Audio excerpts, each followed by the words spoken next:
Good morning and welcome to week 4. We're just moving along quite nicely. This week we've got an additional assignment to do, which I will address momentarily. Let me go ahead and first I want to go ahead and review I know this takes a few minutes to get this up and I should have done it already, but the week 3 quiz on communications. 25 of 27 of you have completed the quiz. So there's 2 of you that are not doing well. The school has asked me for an update, and there were 3 or 4 of you that have missed an assignment, which has dropped you into what's considered at risk. So being at risk, you'll probably get contacted by the school this week about making sure that you get your assignments done within this course. As long as you continue going on and as long as you continue to share and continue to do the assignments, you shouldn't have a problem. This week, we are going to have our research discussion panel due. And what in this research discussion panel that I want you to do is I want you to tell me what you're going to be researching.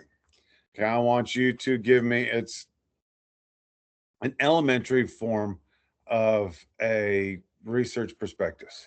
In this research prospectus, I want you to tell me what your topic is, why is this topic important to you, and why is this topic important for other people to read. I need you to review the forum before you pick your topic. I only want 1 topic per person, so it becomes first come, first serve. To find your topics can come out of your textbook, and anything in your textbook, or any topic that's in your textbook. So if let's grab this textbook.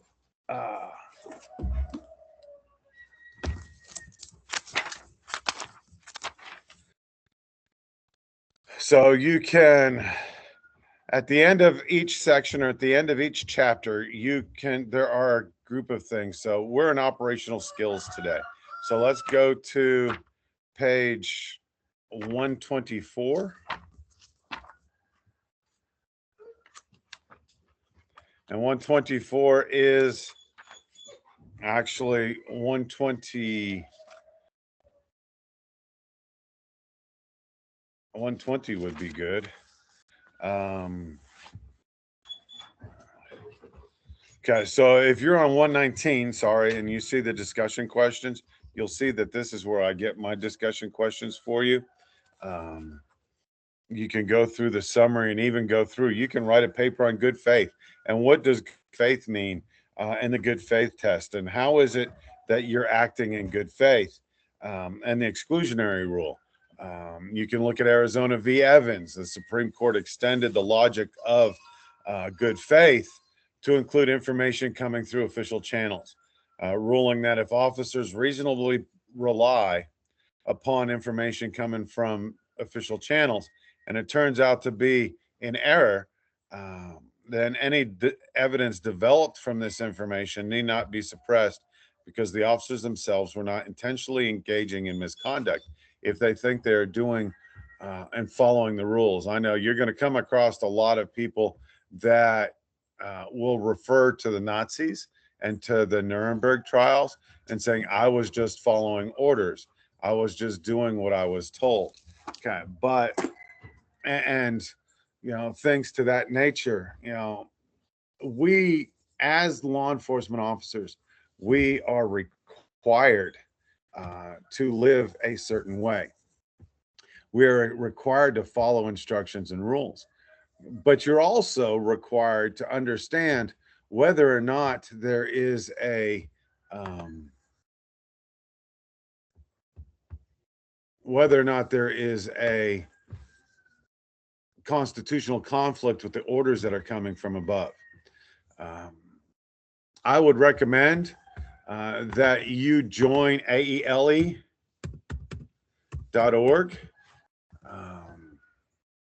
Well, it's not AELE. It's not available. Hopefully that it did not die.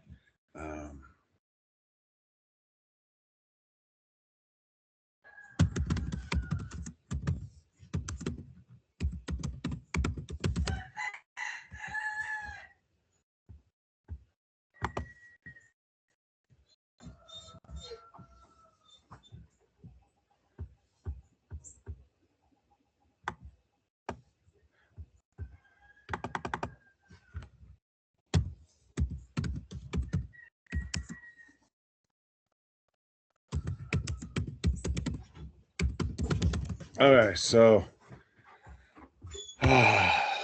justice.gov is a good place to keep up with the law and what the courts have been saying. I'm going to have to find the AELE page. It appears as though it has died since I last taught this class. So let me do some research and see if I can find it. So our test, our week 3 quiz, the average submission time was 6 minutes. Most of you got it done 3 days before it was due. There was one that was unopened, and 25 that were submitted. There were 27 in the class.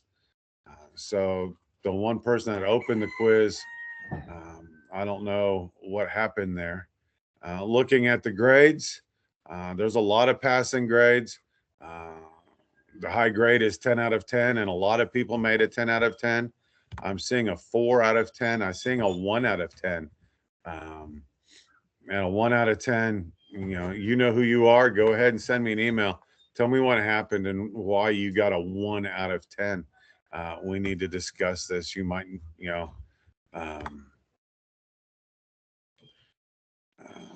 there's a couple 70s, there's a couple 80s, but for the most part,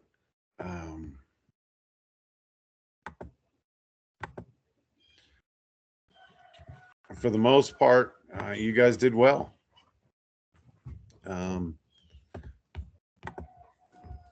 Let's see here. So the average score was an 8.86.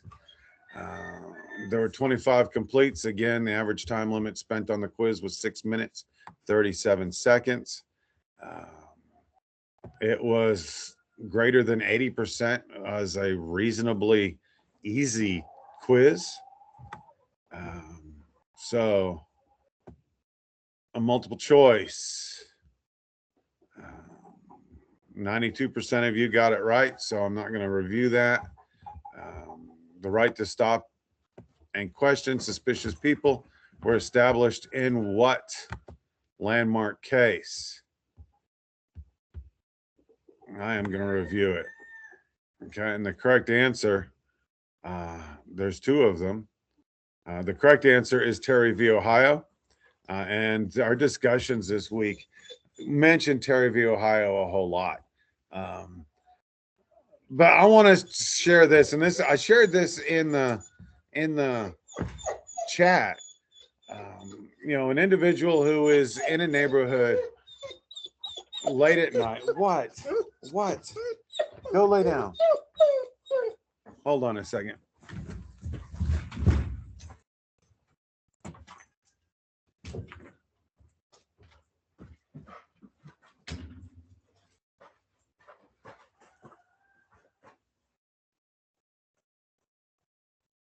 There you go.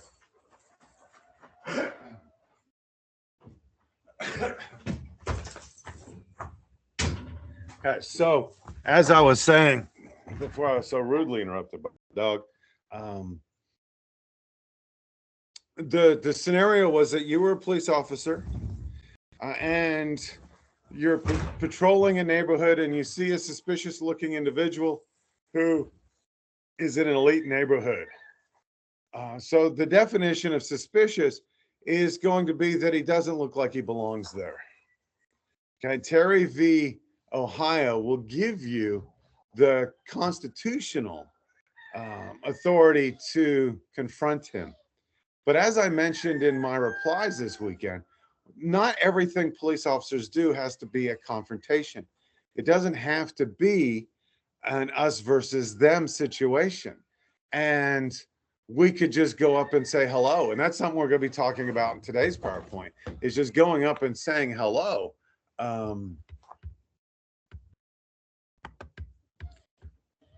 And enjoying, just not enjoying, but just having a conversation.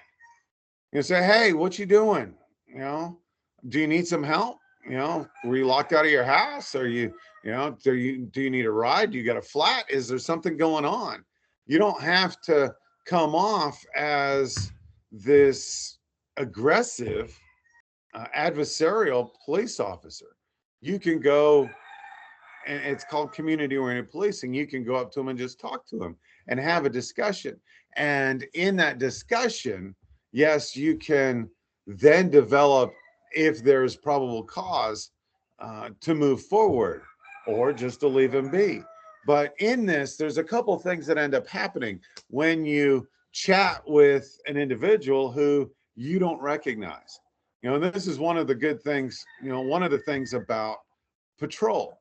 If you're patrolling the same area or the same district every day, you get to know who belongs there. You get to know who you expect to see. You recognize the cars, because they're parked in the driveways, they're parked on the street, whatever, wherever they are. You get used to who's supposed to be in that neighborhood. So when somebody that you don't recognize in the neighborhood ends up being in the neighborhood in the middle of the night, that automatically gives you articulable suspicion to be able to go up and talk to the man. Well, I don't recognize him from the neighborhood. Is it possible that you don't know everybody in the neighborhood? Yeah, it's possible. But you're going to go get to know him. Hey, so where do you live? Well, it's none of your business. Oh, that's okay. I understand that you would be reluctant to tell me where you live. But I'm charged with by this community to protect this community. So are you part of this neighborhood? And you make it non-adversarial, and then, if he continues to be a jerk, you just let him go. Say, well, okay, well then have a great evening. If you need anything, I'm around. So come find me and I'll do what I can to help. And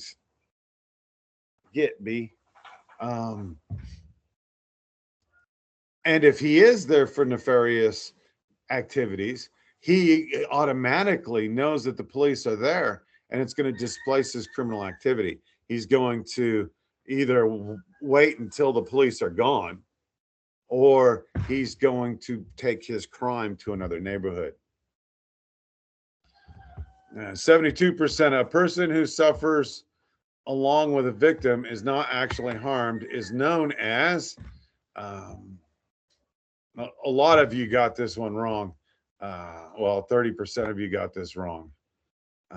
It's called a secondary victim. It is also secondhand trauma. As a police officer, you're going to face secondhand trauma. So question 3, 23 of the 27 of you got this correct. The Supreme Court ruled in this case that an anonymous tip that a person carrying a gun is not, without more information, sufficient to justify a stop and frisk of a person, especially in places like Texas. Just because I'm carrying a gun doesn't give the police a permission to come search me, because I'm allowed to carry a gun. Texas has license to carry concealed. They have a constitutional open carry, and a lot of places have a constitutional open carry. So just because they have a gun doesn't warrant police officers from moving in. And this is Florida versus JL. And for some people said Terry v. Ohio, because Terry v. Ohio said that if you have a suspicion, a reasonable suspicion, that you can turn around and search somebody, an articulable reasonable suspicion. Okay, so question four. Question four, witnesses with private confidential information, such as that held by a doctor without a patient, a lawyer regarding a client, a spouse regarding another spouse, are exempt from testifying about and disclosing such off-limits information because this communication constitutes a what? And the correct answer is absolute privilege. I also, as a chaplain with the prison system, I have a protection. It's the protection of the chaplaincy. So what inmates come and tell me is private and secret between me and that inmate, unless they're telling me about a self-harm or homicidal tendencies or an ongoing crime. I have absolutely no obligation to tell security. Okay. And this gives a different form of relationship between me and the inmates that I deal with. Question 5. When a person reads a shoddy report by an officer, the reader may question the officers what? Intelligence, education, and competence is the correct answer. 24 of you answered it. 24 of you got it correct. There's a couple of you that skipped this question. Okay, so 84% of you got question 6 correct. Cases can be made or lost on an officer's report alone. The correct answer is true. And yes, and I shared an example of a report that I wrote when I was a probation officer that confirmed that problem or that issue. Question 8, should investigators should wear a police uniform when interviewing a child to intimidate the child into telling the truth? That is false. Anymore, or at least in Texas, anymore, police officers don't interview children. They bring them to what's called a CAC, a Children's Advocacy Center. I was a program director at the Harmony Home Children Advocacy Center of Odessa, where my team would interview children about criminality. We talked about sexual abuse. We interviewed about physical abuse. We even interviewed children about domestic violence in the household. We talked about and interviewed children about bullying, and there was an active shooter. You know, and this was an interesting case.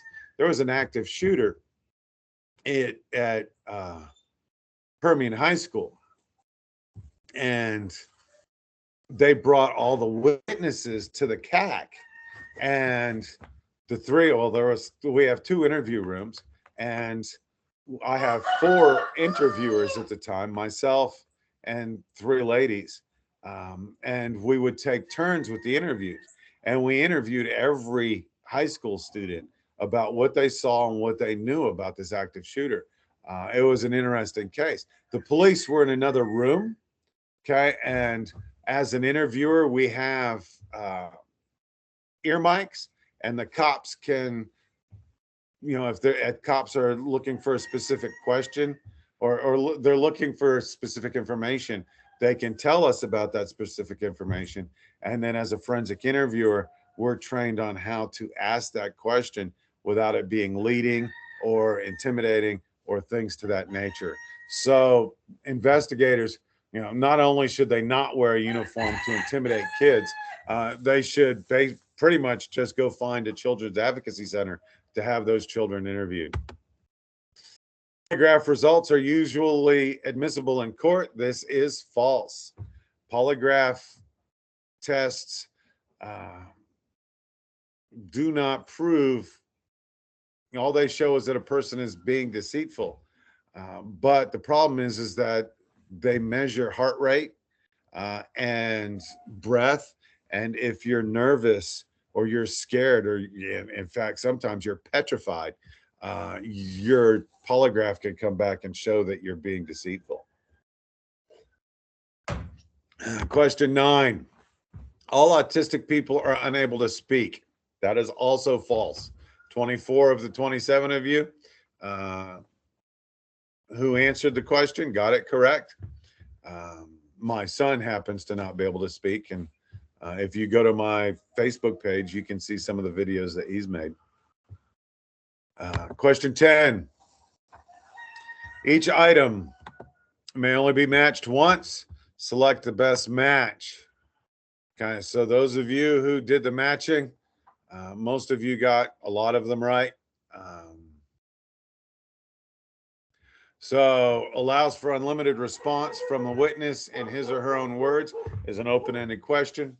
Limits the amount of scope of information is a closed question. Allows an officer to, with articulable reasonable suspicion that a crime is occurring, is called a Terry stop. An online real-time transactional processing database is the NCIC, or the National Criminal Index, National Crime Index. A central nervous system disorder in which a person tends to have recurrent seizures is epilepsy. A developmental disability that typically becomes apparent before the age of 3 is autism. One specifically authorized to release information to the media is the public information officer. The unplanned questioning of a person who has aroused a police officer's suspicion is called a field inquiry. A planned questioning of a witness, informant, or other person with information related to an incident or a case is known as an interview. The legal narrative description of events is a statement. Information supporting the elements is a confession. A human source with information on crime is called a confidential informant. Okay, so that's this week's quiz. We've covered the discussion. So let's go into this week's content. Before I do that, let me share my screen.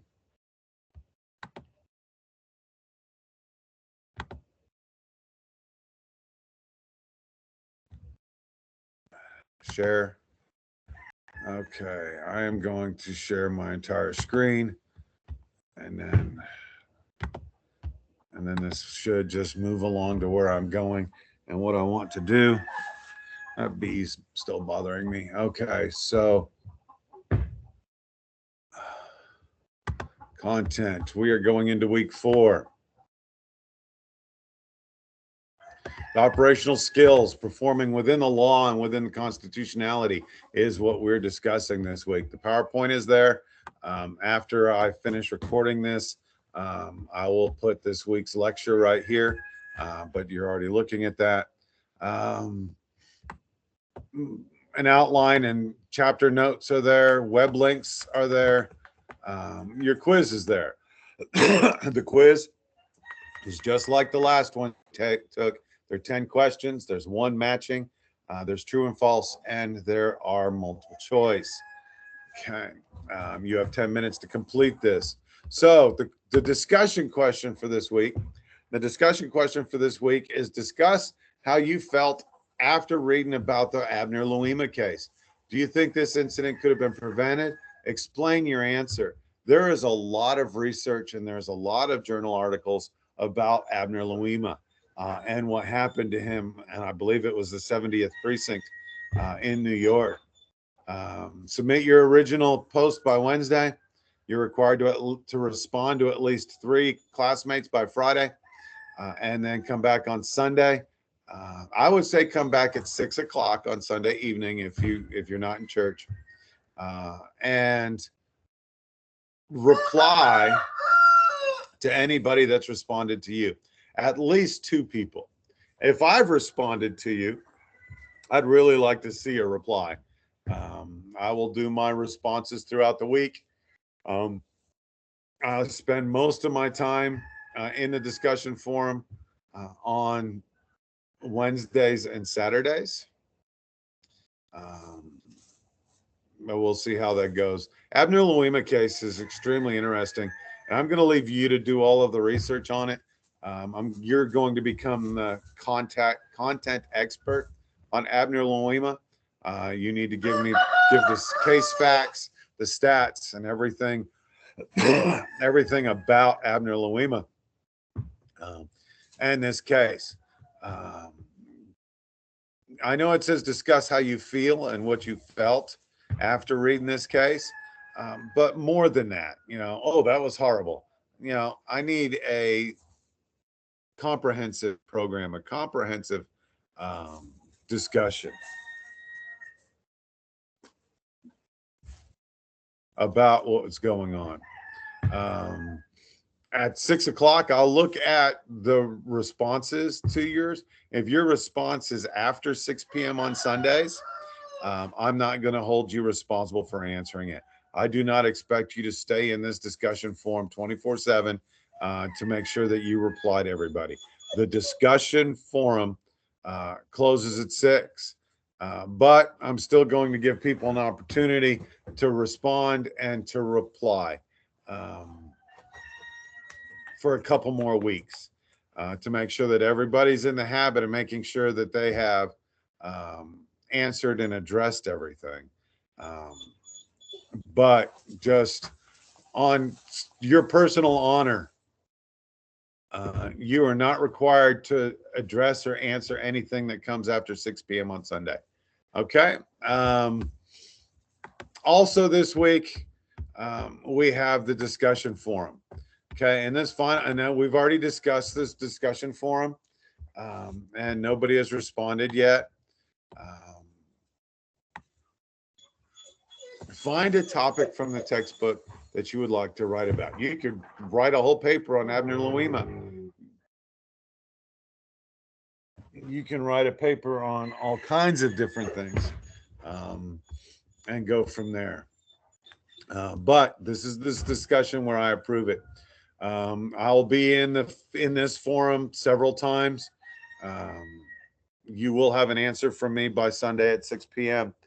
Make sure that you address any questions that I ask. And if I say this sounds like a great paper, get to work. Okay. And that's what we have for this week. Let me go to our PowerPoint and our actual lecture for this week.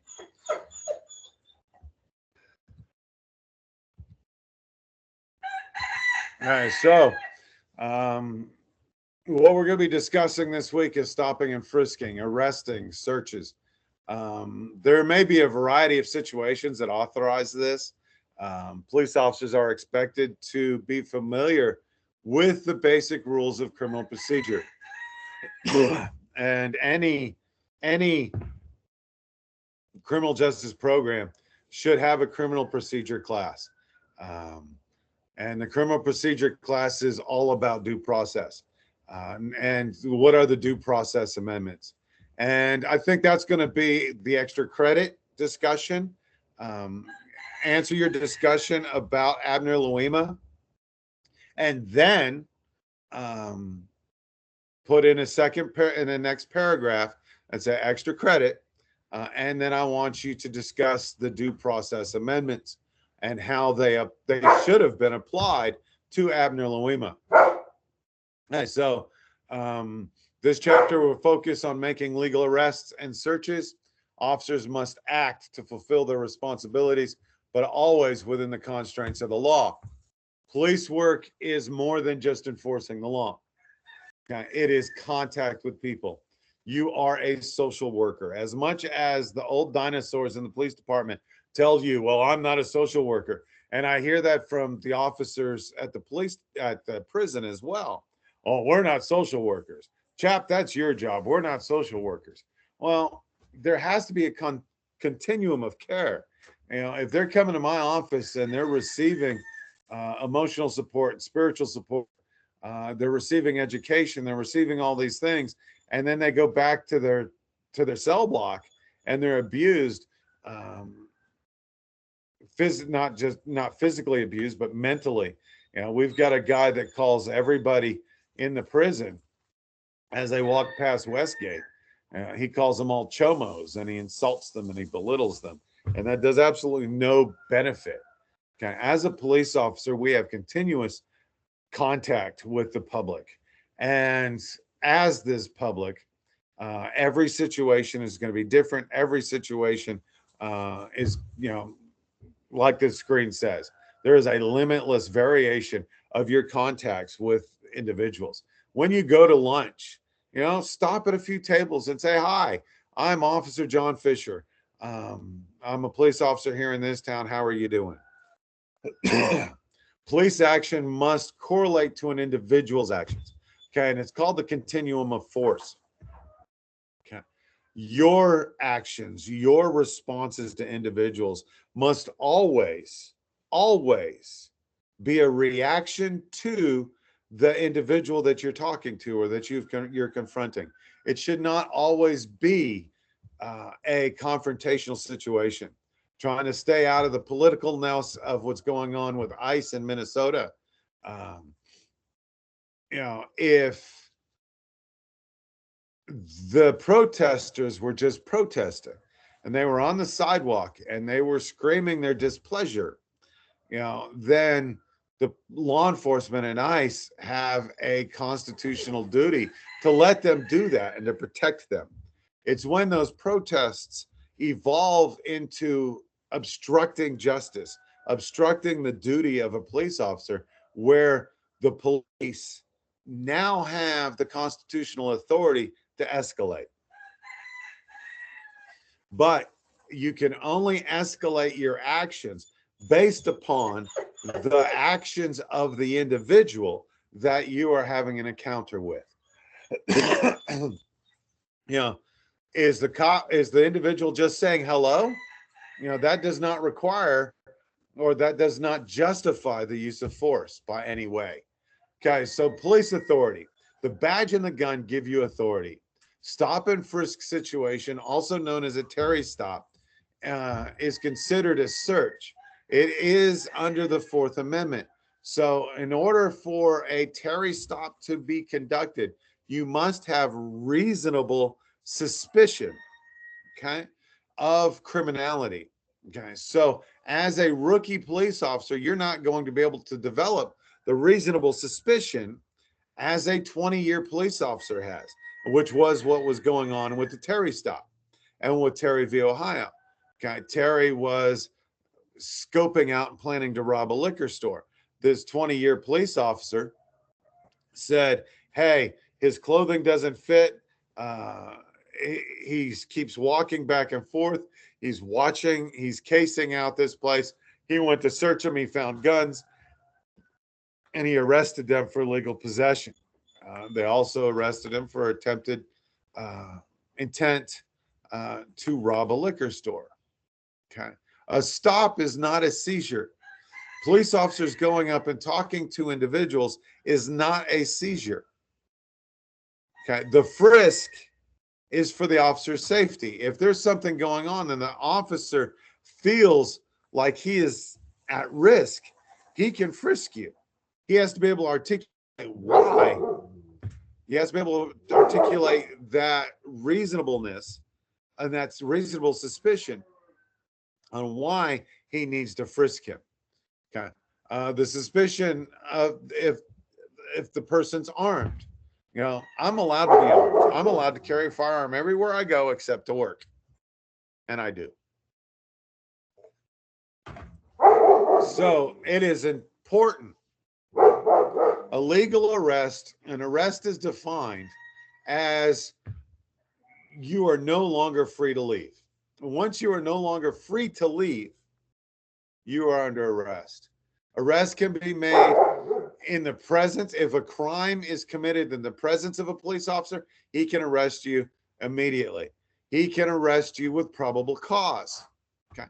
He can detain you with probable cause, arrest you with probable cause until further information is found. An illegal seizure lacks probable cause. Okay. If I see you commit a crime, I can arrest you as a police officer. In the prison, if I see somebody committing a crime, I can hook them up, arrest them, and bring them to administrative segregation.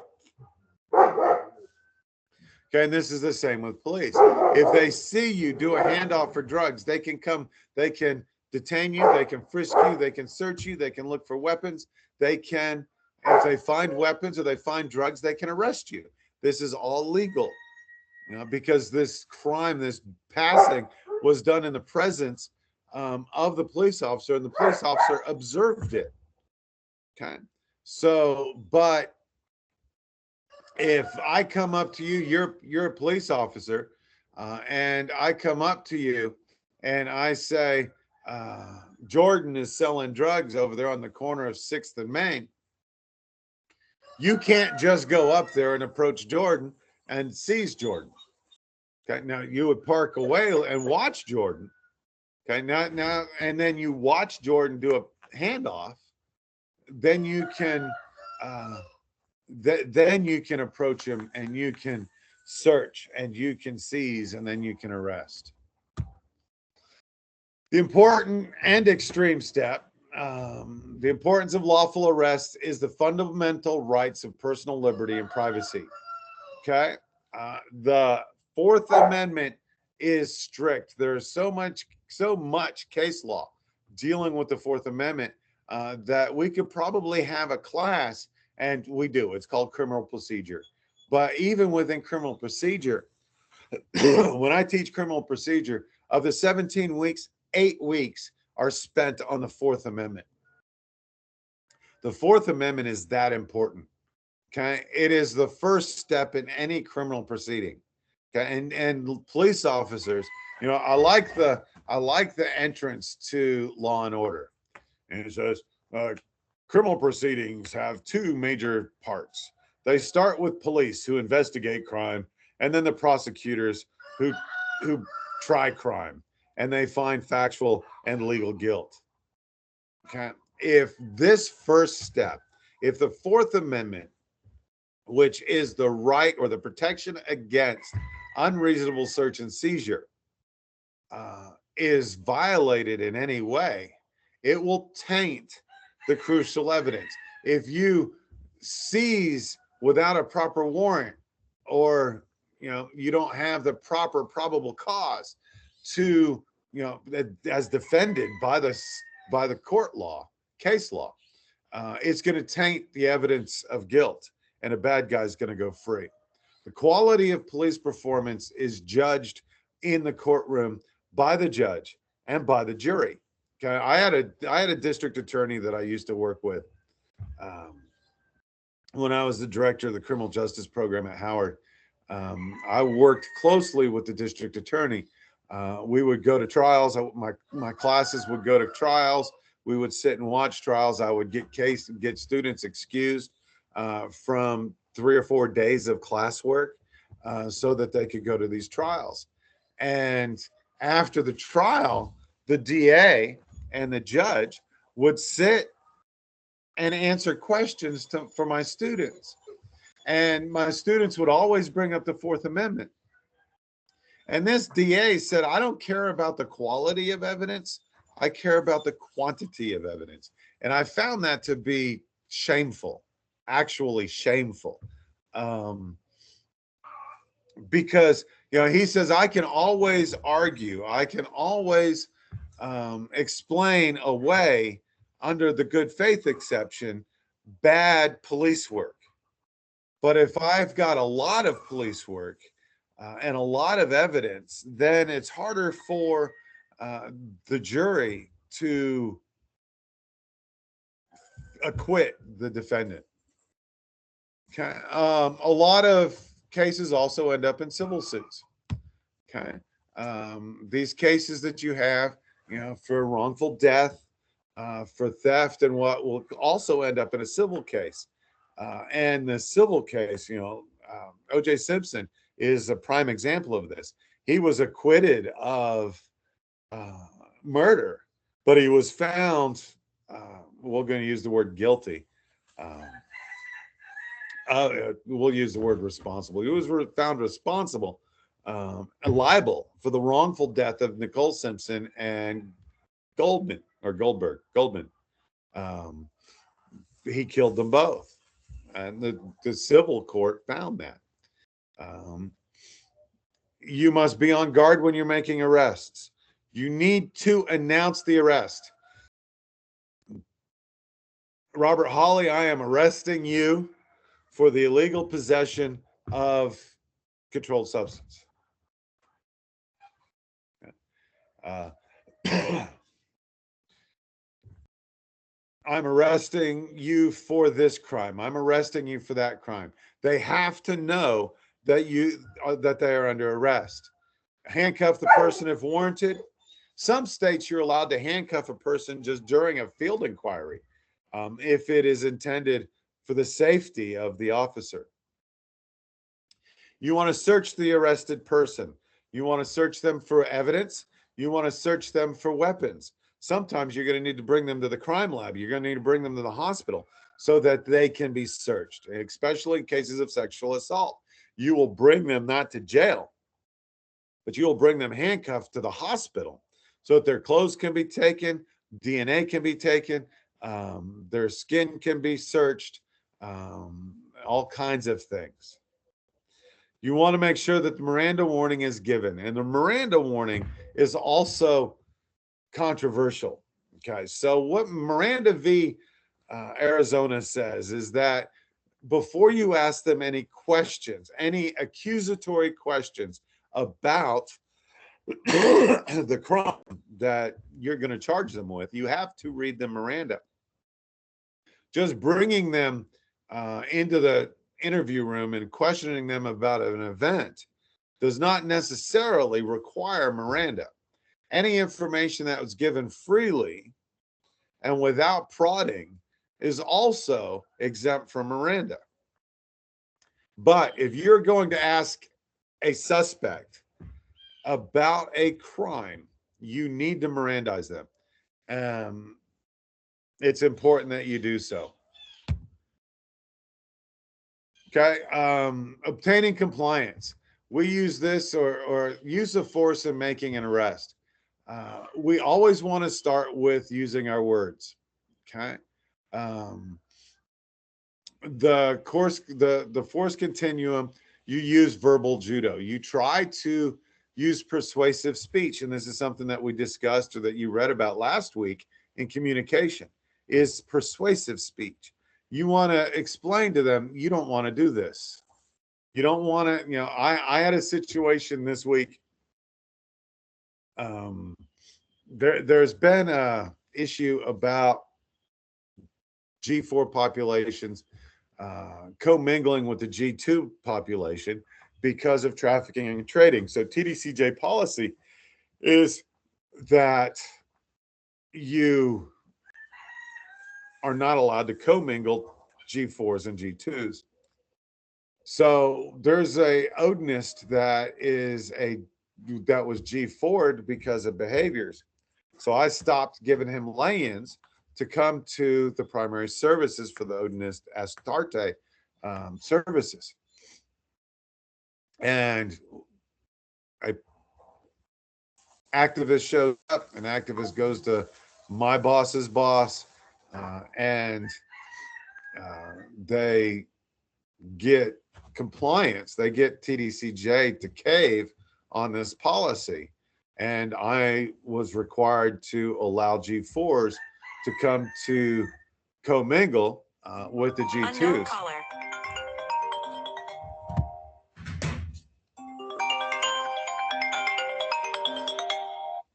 With the G2 population.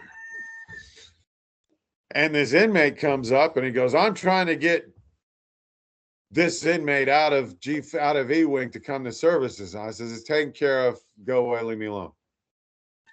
And then he mouths off and he goes, well, you better call Huntsville because this has been mandated by Huntsville and I don't have your effing job. So I stood up. Okay. So he's already cussing. He's aggressive. He's abusive. So I am allowed to increase force. So I stand up. I slap my desk.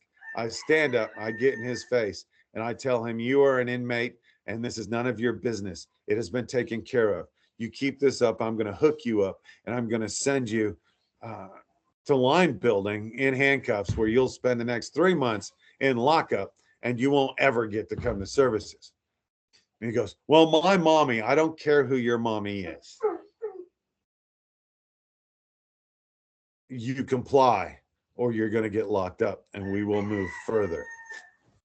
And he backed down. All of the wind and all of his bravado left. And he went and worshiped Astarte without any further actions. He called his mommy. His mommy called my boss. I told my boss what happened, and he said, write him up. So this guy's already in the hole. He's already in solitary confinement because of his actions and his abuse of a staff member. Vulgarity is against the law on the street too, which I find astonishing. So when these guys are running around with their F-ice and all of that nonsense, they're actually violating the law and could be arrested for that. So, but what is the continuum of force? Okay, so you can use verbal judo. You've got a compliant level where my discussion was, I raised my voice and he complied. That's the compliance level. Then there's resistive, okay, where you may need to use persuasive, passive force, okay. Active force is resistive. This is where you're going to use pain compliance. Okay. Assaultive, bodily harm level. This is where, like Preddy was trying to strike the officers. And a lot of people are striking the officers, and then the officers can respond with force, with excessive, well, not excessive force, but they can exceed that by using non-lethal weapons, okay, tasers, chemical sprays. I carry gas. If I cannot calm a man down with my voice, and he gets a point to where he's throwing fists, I can gas him to force compliance. And then there's serious bodily harm or the threat of death, and then death, the deadly use of force is authorized. Okay, so this continuum of force must be justified, and you must be able to explain this force so that a grand jury will understand what happened and why you did what you did.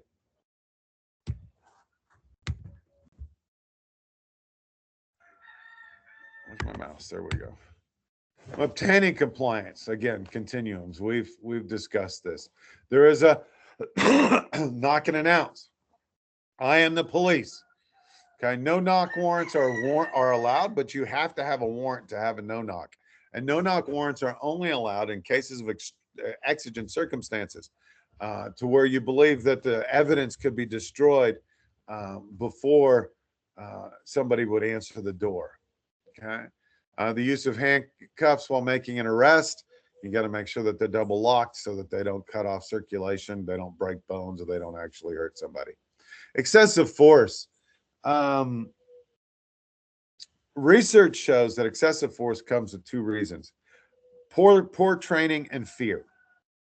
Okay, if you are afraid in that situation, you are going to increase your level of force to get out of that situation. Okay, and if you are poorly trained, that fear is going to be able to overrun any training that you have. We need to have training, and you need to do use of force training to the point to where it becomes muscle memory, so that you respond through muscle memory, and you do not use excessive force.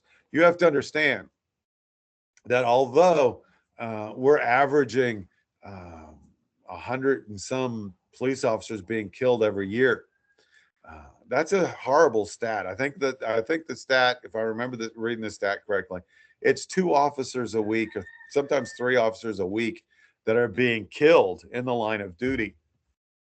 So that brings about a certain level of fear. I have a t-shirt that I wear that says, I have 2 t-shirts that I really like. It says, God created correctional officers so police officers can have heroes too. And then the other one is, where I work, I am outnumbered 200 to 1. I have no weapons. I have no baton. Everybody hates me. How was your day? We deal with, in law enforcement, we deal with people at their very worst day. You know, it doesn't matter if we're pulling them over for a speeding ticket or any of the other things that we do. If we are encountering or a individual, it is their very worst day. Okay. And it's our job to try to make sure that it doesn't become their last day. So we need to avoid excessive force. You can obtain compliance through non-lethal or less than lethal weapons, such as tear gas, pepper spray, OC pepper spray.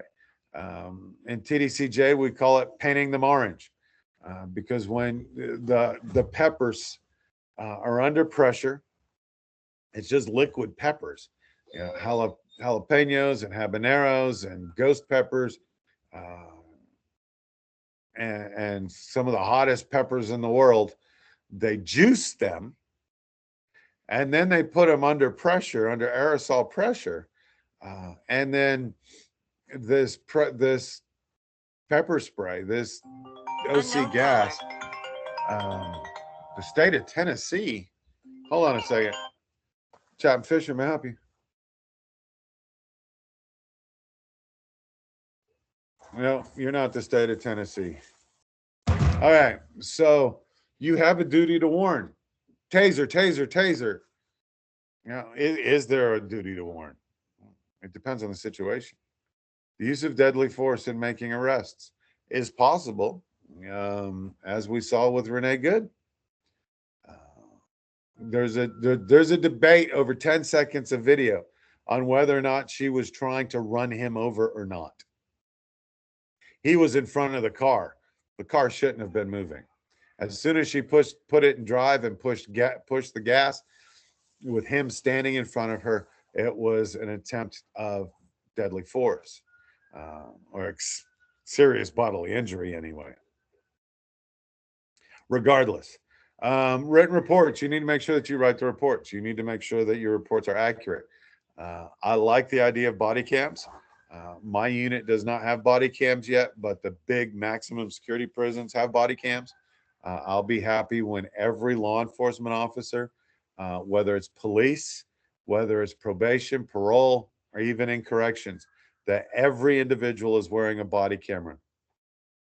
When I worked for the feds, I didn't have a body camera, but every inch of the prison was under surveillance, under camera surveillance. And as a shift supervisor, I could go and I could watch and see what my officers did and how my officers responded in this use of force situation. Use of force in community policing.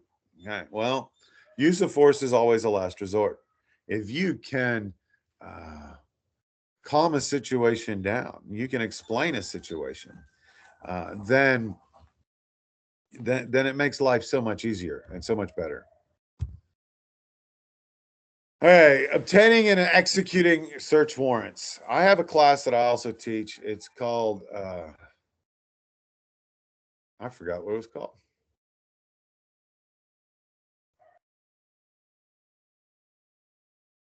But anyway, in this class, we write search warrants. Okay, you need to identify what you're looking for. What evidence that you're looking for. And possession of stolen property is a crime. If someone intends to use it to commit another crime, or the property was used to commit a crime, items tend to show that crime was committed. Okay, so it shows specific person committed a crime. So what the warrant has to do, any search warrant must identify the person to be searched or seized, the place to be searched and seized, and what is being searched for. Okay, so I know, I remember this one case. As a probation officer, police came up to me and said, "This guy's on your caseload. He's dealing drugs. Go search his house." Well, as a probation officer, I have the right to go search his house, but not when it comes, not when police ask me to do so. So I said, "Why don't you just go get a warrant?" He goes, "Well, I don't have the information. I don't have enough information for a warrant." So I wrote the warrant. And in the warrant, I go, "I have received information from law enforcement stating that this individual is selling marijuana and that this marijuana is kept in plastic baggies and it's taped to the lid, to the inside of the lid of his toilet in the master bedroom. So I'm requesting a warrant to go search this address, the bathrooms in this address, at this address, specifically the toilets and the cabinets in these bathrooms." The judge signed off on it because I have the right to go search, but I had a search warrant to do so. So I went in there and I had the police at the door, and I went into the first bathroom. I opened up the lid. I opened up the lid to the bowl. I opened up the lid to the bowl to the toilet.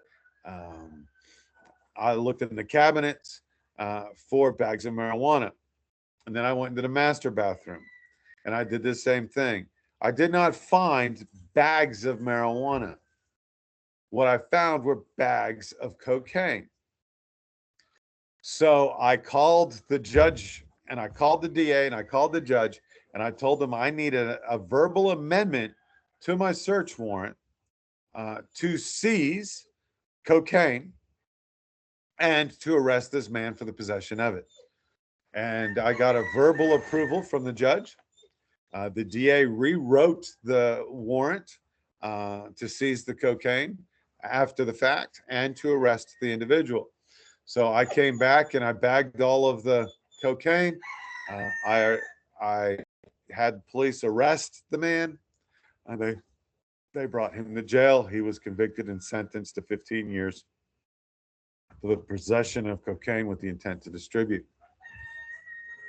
But to obtain a warrant, you have to give all of the details of what's going to be in that warrant.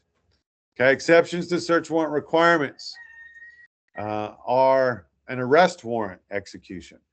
If I have a warrant to arrest you, I automatically have the right to search your surroundings, anything within your reach. Okay. A Terry stop frisk is an exception to a search warrant. Again, search incident to arrest. The motor vehicle exception, and I forgot the name of the case, it's in the textbook. But because a car can be moved and evidence can be taken, destroyed, if you have articulable reasonable suspicion, you can search a car without a warrant. Okay. And if the person demands a warrant, you can detain them and hold them there until a warrant is given. Okay. So, but what's going to happen in the meantime while we're waiting is they're going to go get a dog. They're going to have a dog walk around your car. And now if the dog alerts, now they have probable cause to add to the warrant. Okay. Consent. If I give you consent, you are free to search whatever you want. If it is in plain view of a police officer, I do not need a warrant. And so, for example, this happens to me a lot in the prison. Mommy calls and says, "Can you go check on Johnny and tell and check on Johnny?" So I go, "Okay." So I go check on Johnny, and Johnny's watching porn on a cell phone. That's a crime. I can hook him up. I don't need. Granted, this is prison, and it's different rules anyway. I have the right to search you anytime I feel like it in prison. But for example, let's turn this into the real world. Okay. Your mommy calls and says, "Hey, can you go to?" Well, I did the same thing. I'll give you a real life story. I had an inmate come up to me and say, "I have not heard from my mom in over 3 weeks. I'm worried about her." I says, "Well, do you have a sibling?" Said, "Yes, I have a sibling, but they don't have the ability to go over to the house." So I called the police and asked for a wellness check. And I told them, "Hey, this is what's going on." And so the police showed up. I'm going to give you two stories. The first one, the police showed up and nobody would answer the door. And we had the phone, we had the police officer on the phone, uh, and my inmate was there. And we said, "Is the vehicles in the driveway?" "Yes, yes, yes." "Can you look in any of the windows?" "No, I can't look in any of the windows." "Well, that says reasonable suspicion. She's 86 years old." The inmate gave permission to the police officer to break in the door to go search the house. So this is with consent. So the police officer kicked in the door and they found this inmate's mother dead. She had died.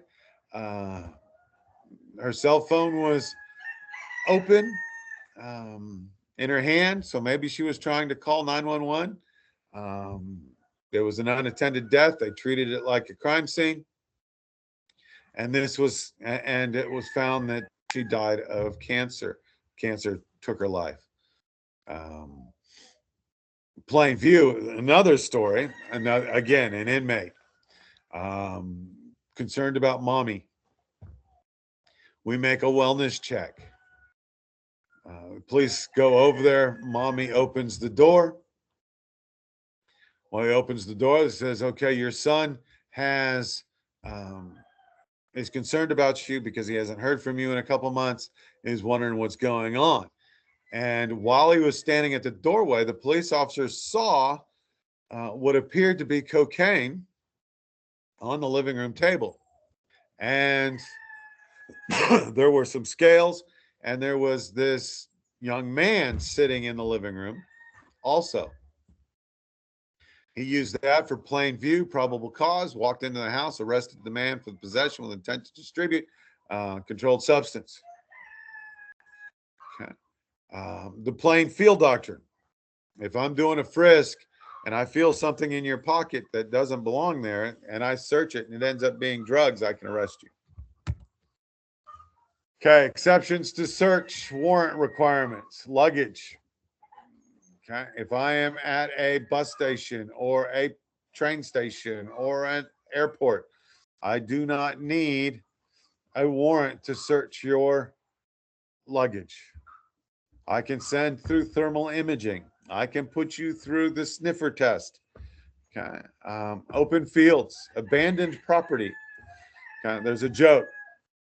Okay. This ATF agent comes up to this rancher, and I like the idea because I live on a ranch, and I have cows. His ATF agent comes up and goes, "I'm going to search your land." "Okay, well, no, because I don't need your permission to search your fields." For example, if somebody on this ranch who lives on this ranch was growing marijuana over on the back 40, the police could come and search it. They don't need a search warrant because it's an open field. Okay.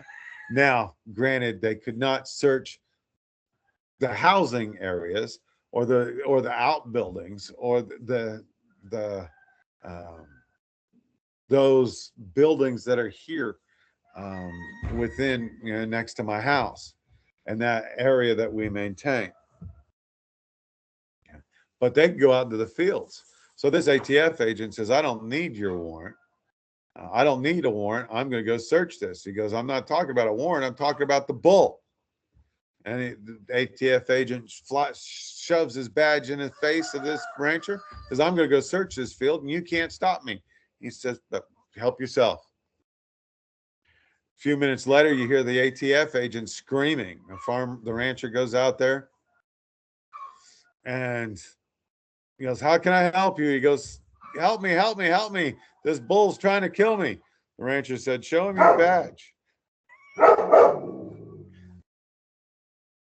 Okay. Basic guidelines. You can handcuff the subject if it's warranted. If you have reasonable suspicion, you need to keep the subject facing away from you. You need to be systematic and thorough. So I always start with the arms. Well, I start with the collar, and I go to the up from the shoulder to the wrist, under the arm to the armpit. Then I go to the other side. Then I search the front right, the front left, the back right, the back left. I check the waistband, and then I check the outside of the leg and the inside of the leg on both legs. Um, this is I always keep one hand in the middle of the back. If you've got him handcuffed, you can hold on to the handcuffs. Okay. If you're going into the private areas, you want to use the back of your hand. So if you're searching a female, always go find a female officer.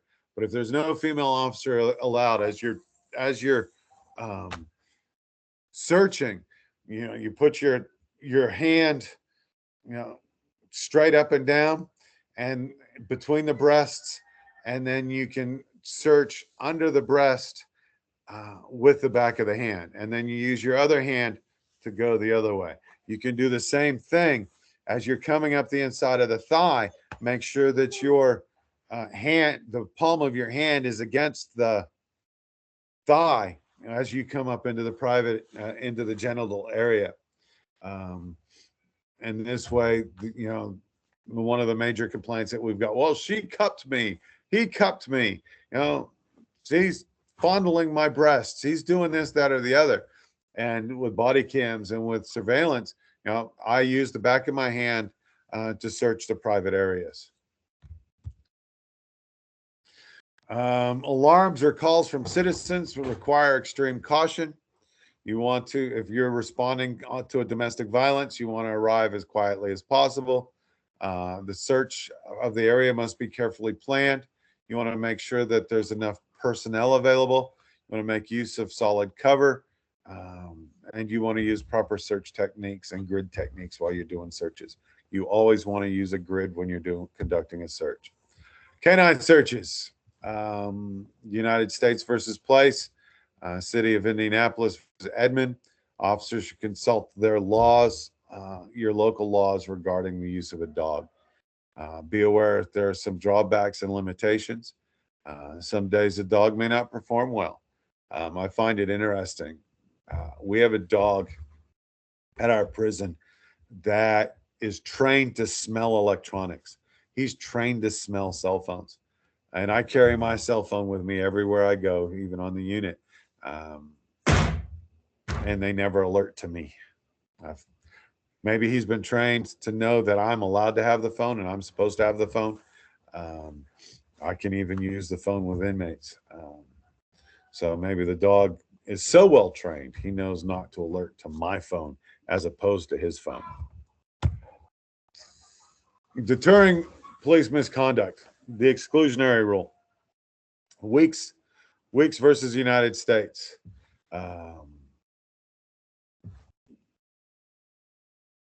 Mapp v. Ohio. And there's a couple others. The exclusionary rule says that any evidence that's obtained illegally in violation of the Fourth Amendment shall be excluded. The fruit of the poisonous tree doctrine also says that any evidence that's obtained because of illegal evidence obtained from an illegal search can also be excluded from trial. There is an inevitable discovery doctrine, which does suggest that if it would have been discovered anyway, then it can still be administered or admitted into court.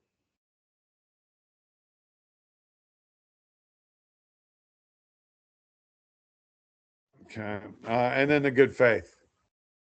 If you have an independent source that confirms evidence or what you're doing for the search, and then good faith. If you think that you are acting in the best interest of society and the Constitution, it can be excluded. But this good faith test is what would other officers do in the same situation? Okay, so we have covered the freedom to and the freedom from. We've discussed an arrest. We've discussed a lawful arrest. We've discussed handcuffing. We've briefly discussed the exclusionary rule.